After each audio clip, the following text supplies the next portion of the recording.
Friends, स्वागत है आपका अपने YouTube channel Bhupendra sir classes में।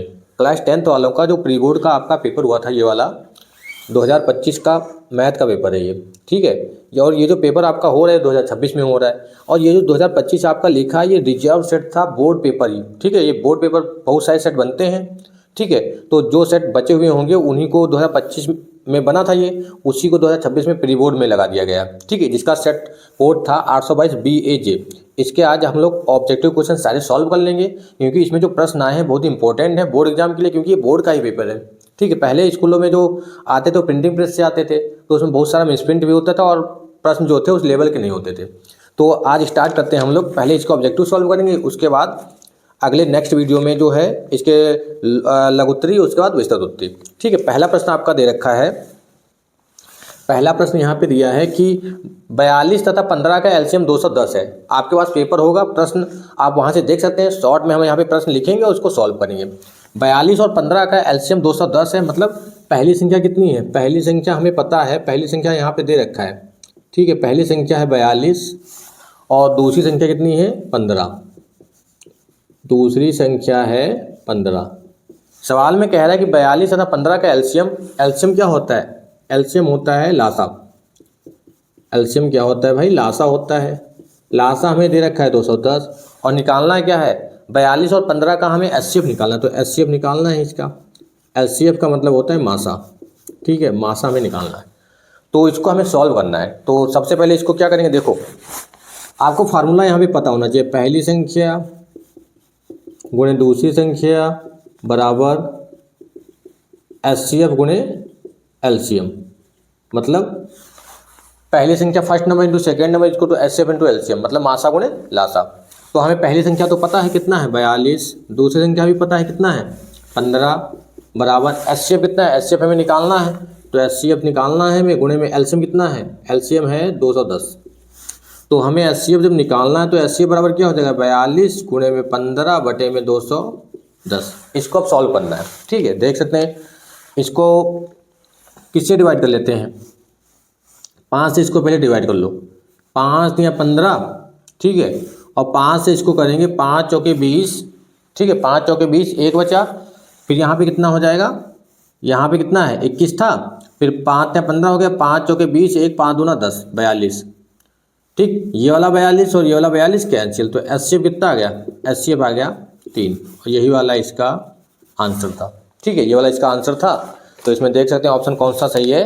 पहले का ऑप्शन नंबर ए सही था। ऑप्शन नंबर कितना सही था? ए, ठीक है। पहले का ऑप्शन नंबर ए। दूसरे सवाल पे आते हैं।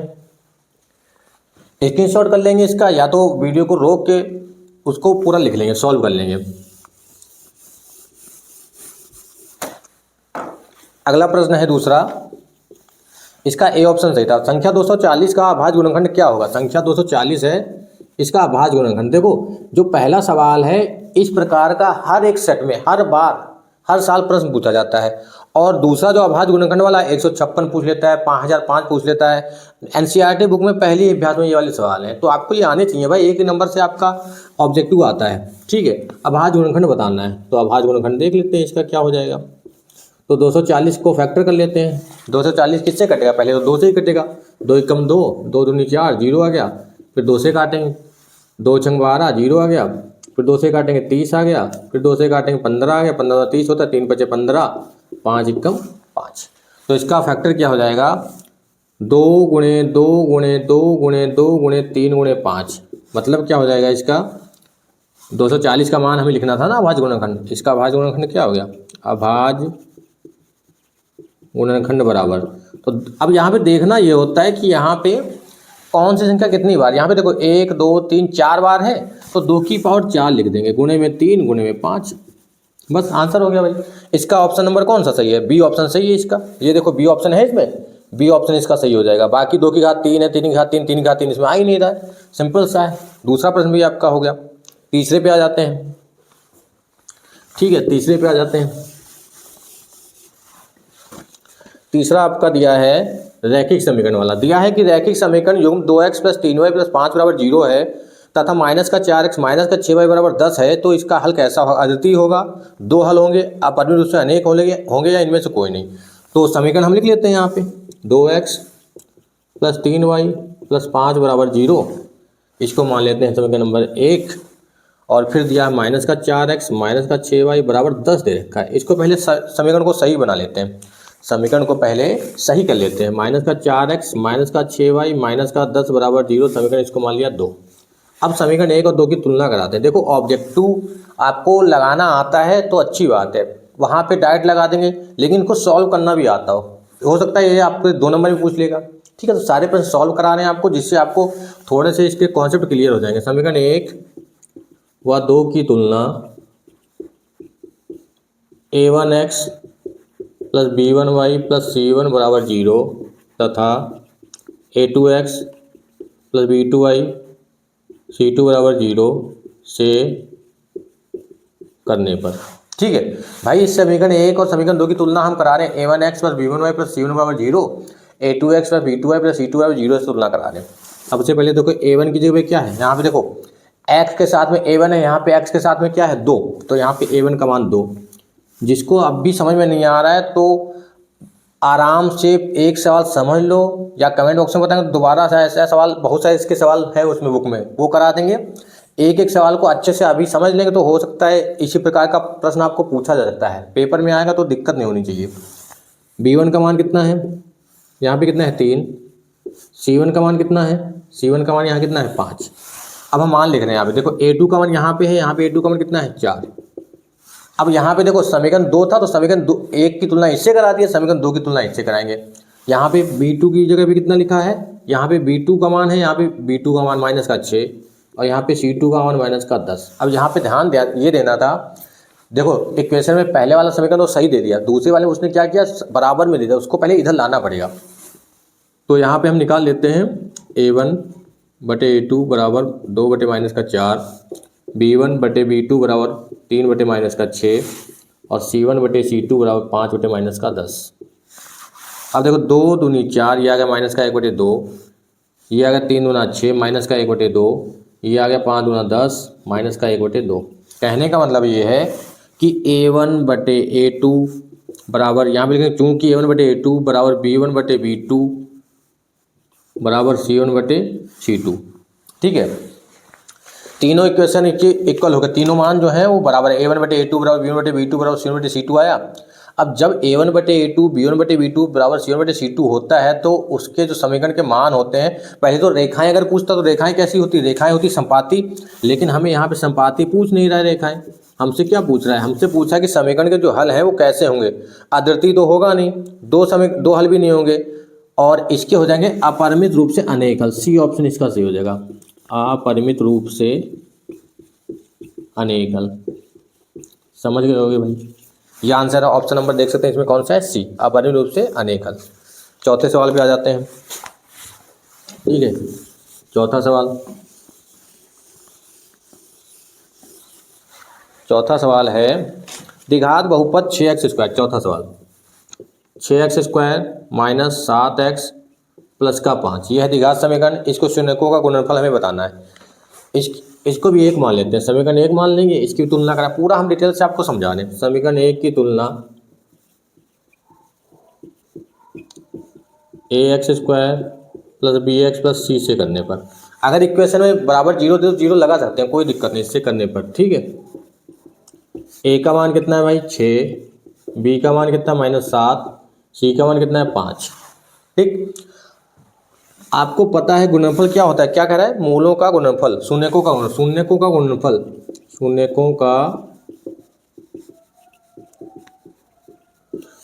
मतलब अल्फा गुणे बीटा। हमने शून्य मान लिया कि अल्फा और बीटा है और इसका एक फार्मूला होता है, अल्फा गुणे बीटा का मान होता है c बटे a। ठीक है, अगर अल्फा प्लस बीटा होता है तो अल्फा प्लस बीटा का मान होता है माइनस का b बटे a। क्या होता है, माइनस का b बटे a। तो अल्फा गुणे बीटा हो जाएगा c बटे, c का मान कितना है 5 और a का मान कितना है 6, तो 5 बटे 6। क्या है इसमें भाई, ये सवाल जो है इक्वेशन मतलब ऑब्जेक्टिव में क्या है 5 ये 6, तो 5 बटे 6 सीधा यहीं पे दिख रहा है। अगर ये पूछता -7 बटे 6 ऐसे आ लो, क्या दिक्कत है। ऑब्जेक्टिव में टाइम नहीं लगता है लेकिन पूरा सॉल्व करना भी आना चाहिए। तो इसका ऑप्शन नंबर कौन सा हो जाएगा, ऑप्शन नंबर इसका हो जाएगा डी, ये दिया 5 बटे 6। ठीक, 4 सवाल हो गए। अगले सवाल पे आते हैं। अगला सवाल यहीं पे हम कर लेते हैं। 5वां हमें दिया है कि tan थीटा का मान दिया है √3। tan थीटा का मान दिया √3, हमें बताना है थीटा का मान। आपको पता है tan थीटा में √3 कब होता है, कब होता है भाई? tan थीटा में √3 होता है 60 अंश पे।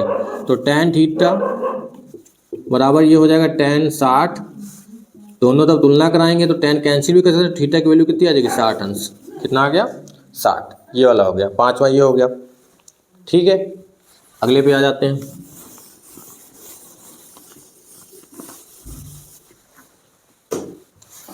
सिक्स नंबर पे आते हैं। सिक्स नंबर में क्या कह रहा है, यदि एक बिंदु ए से O केंद्र वाले किसी बिंदु पर वृत्त पर AP तथा AQ स्पर्श रेखाएं 80 अंश पर झुकी हैं तो कोण POA का मान बताना है। इंपॉर्टेंट है ये। अभी आपने एक सवाल देखा ट्रिग्नोमेट्री, कितना सिंपल था, तो पूरी सारणी जो है वो आपको याद हो तो वहां से 1-2 नंबर आपके ऑब्जेक्टिव में पूछ लेगा। ठीक है, बाकी सवाल में तो आता ही है।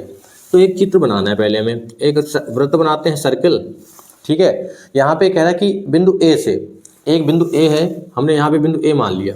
ठीक है, ये है इसका केंद्र O, इससे इसको हम मिला देते हैं पहले, फिर स्पर्श रेखाएं बनाते हैं। ये स्पर्श रेखाएं हैं भाई ये। ठीक है, यहाँ पे देखो टच कराते हुए यहाँ से जाना है ना, यहाँ से जाना है रेखा, यहाँ से।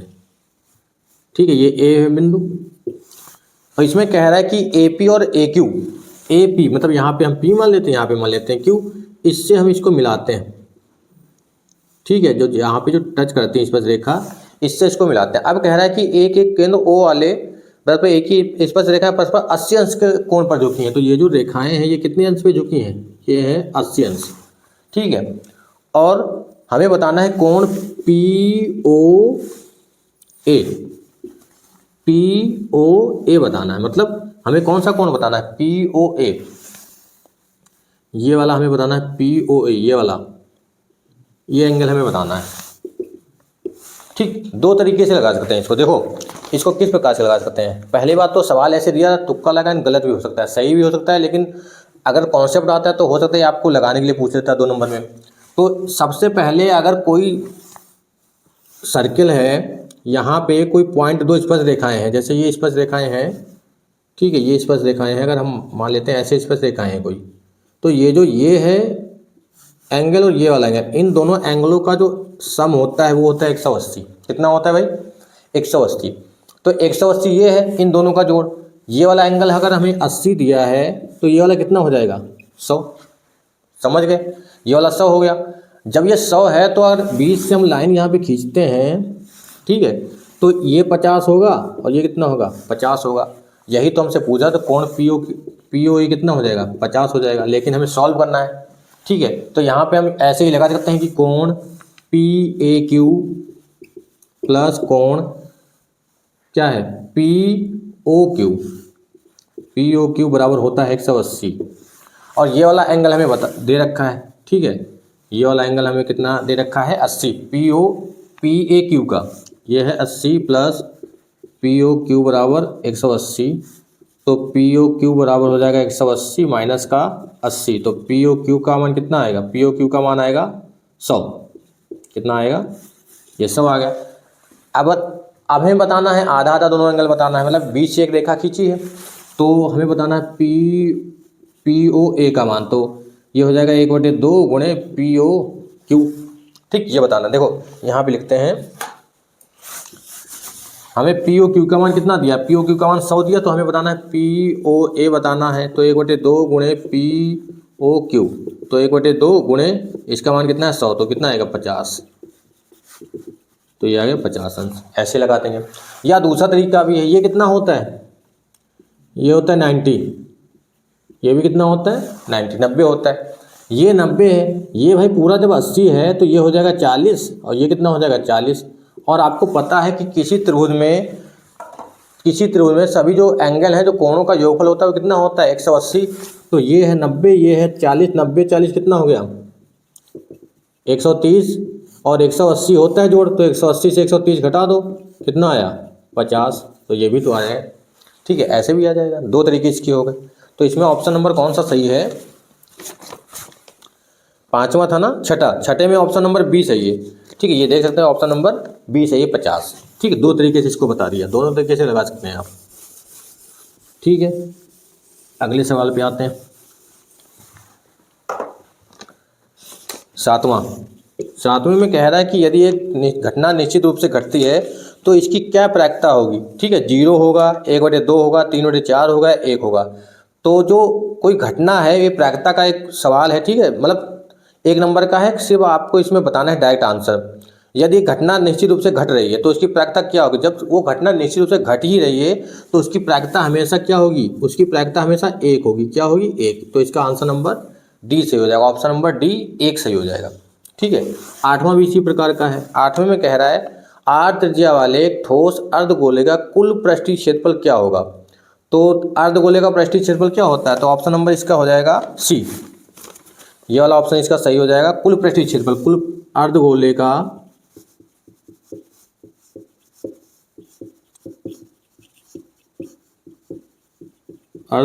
कुल पृष्ठीय क्षेत्रफल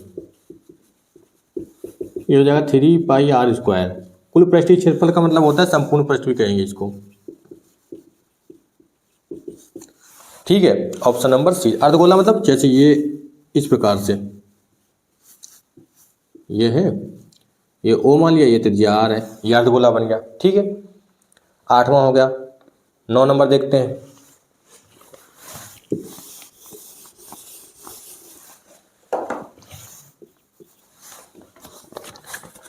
नौ नंबर में दिया है कि दो बिंदुओं 3,2 और 1,4 के बीच की दूरी, 1,4 के बीच की दूरी बताना है। मतलब 3,2 ये निर्देशांक ज्यामिति चैप्टर का है, 7वें चैप्टर का। ठीक है, 3,2 और 1,4 इनके बीच की दूरी हमें बताना। तो इसको हमने मान लिया ए है, ये ए का मान लिया 3,2 और बी को मान लिया 1,4। इसको मान लिया x1 y1, इसको मान लिया x2 y2, ये मान लिया भाई।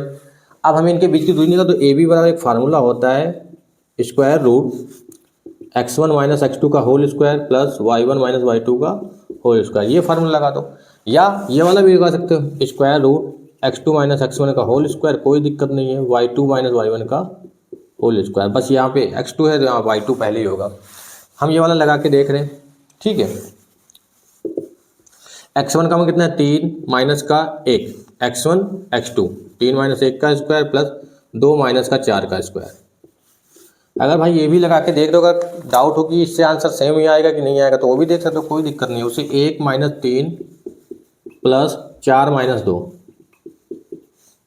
समझ गए होगे। देखो x1 का मान कितना है 3, x2 का मान कितना है 1, 3 माइनस 1, y1 का मान कितना है 2, y2 का मान कितना है 4, x2 का मान कितना है 1, x1 का मान 3। सॉल्व कर दिया इसको, ठीक, मान रख दिया, सॉल्व कर लो। 2 का स्क्वायर प्लस माइनस 2 का स्क्वायर। क्यों, क्योंकि भाई 3 से 1 घटाओगे तो 2 बचेगा ही, लेकिन 2 से 4 घटाएं तो छोटे नंबर से बड़ा नंबर घटा रहे हो ना, तो 2 से जब 4 घटाएं तो माइनस का 2 आएगा। ठीक है, एक ही तरीका लगाना, मैं दोनों आपको बता रहा हूँ। ठीक है, प्लस 2 का स्क्वायर, तो 2 का स्क्वायर 4 प्लस 4 ये 8 आएगा, ये भी 4 प्लस 4। अब ये देखो माइनस का स्क्वायर हमेशा जब स्क्वायर करोगे तो 2 बार गुना करोगे, माइनस का 2 गुने माइनस का 2 प्लस का 4 ही आएगा। तो ये आ गया 8, ये भी आ गया 8, लेकिन ऑप्शन में 8 है नहीं। ऑप्शन में कितना है भाई, ऑप्शन में 2√2 है, तो 8 को हम क्या लिख देते हैं, देखो 8 को लिखेंगे 4√2। ठीक है, 4√2 को क्या लिख सकते हैं, 2√2। जैसे √8 है, √8 को लिखेंगे 4 दूना 8 लिख सकते हैं ना, 4 से 2 बाहर आएगा तो 2√2 मात्रक या इकाई जो भी दे रखा है। ठीक है, इसमें कुछ दिया ही नहीं है, तो इसका आंसर हो जाएगा ऑप्शन नंबर कौन सा, बी। ऑप्शन नंबर 20 का सही हो जाएगा। ठीक है, 9 नंबर हो गया। आज सिर्फ 10 सवाल ही लगाएंगे। ठीक है, उसके आगे के 10 सवाल सॉल्व करने वाले वो भी बताएंगे। ठीक है, क्योंकि वीडियो बहुत बड़ा हो जाएगा, तो अभी 10 सवाल सॉल्व करते हैं, उसके बाद 10 और सॉल्व करेंगे। सारे ऑब्जेक्टिव आपको सॉल्व कराएंगे, पूरा पेपर ही वाला। उसके बाद जो सिलेबस आपका है मेन टॉपिक वाइज आपको कराएंगे, इंपॉर्टेंट बहुकल्पी, अदलग उत्तरी, लघु उत्तरी और लॉन्ग वाले। ठीक है, तो पूरा मैथ्स आपको हम करा देंगे, पेपर तक पूरा सॉल्व करा देंगे। जितने भी आपके इंपॉर्टेंट क्वेश्चन हैं, ट्रिग्नोमेट्री है, माध्य का बहुलक है, ठीक है, ये सब वृत्त वाला चैप्टर है, ऊंचाई दूरी है, ये सब। एक सवाल और कराते हैं इसका, 9 नंबर हो गया ये वाला। 10 नंबर देख लेते हैं। 10 नंबर में है कि 10 नंबर में क्या है भाई, 10 नंबर में ये किसी द्विघात समीकरण 4x², द्विघात समीकरण से आगे लो, तो 4x² प्लस 4kx माइनस का 5 बराबर 0 का एक मूल 1/2 है, तो k का मान बताना है। मतलब इसका एक मूल दे रखा है। मूल का मतलब है यहाँ पे हमें x का मान दे रखा है, x का मान कितना है, शून्यक हो, देखो मूल शून्यक या रूट एक ही बात है, शून्यक हो या रूट लिखा हो, ये एक ही बात है। x का मान रख 1/2 है तो हमें k का मान निकालना है, ठीक है, तो रख दो वहाँ पे x बराबर 1/2 रखने पर जहाँ जहाँ पे x है वहाँ पे कितना रखेंगे, 1/2 का स्क्वायर प्लस 4k गुणे 1/2 माइनस का 5 बराबर 0।